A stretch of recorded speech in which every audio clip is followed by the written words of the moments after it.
আসসালামু আলাইকুম সম্মানিত ভিউয়ার্স, সকলে কেমন আছেন? আলহামদুলিল্লাহ আমি অনেক ভালো আছি।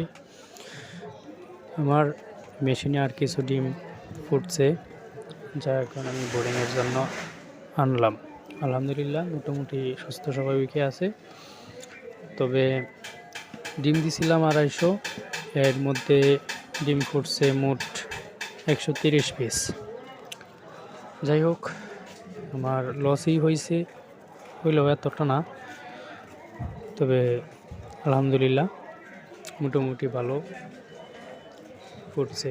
হ্যাচিং রেট তেমন আসে নাই, কী জন্য আসে নাই তাও জানি না। আবার আরেকটা সমস্যা হচ্ছে, ভিতরে ডিম মানে বাচ্চা আসার পরেও বাচ্চা ভিতরে শুকায়া মারা যাচ্ছে, এমন হইতেছে আর কি।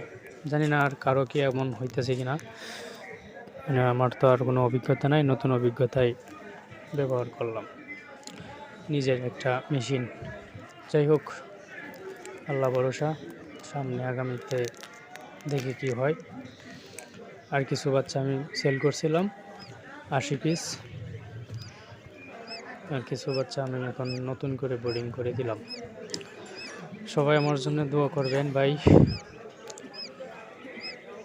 যেন খামারটা ভালোভাবে গড়ে তুলতে পারি। আলহামদুলিল্লাহ।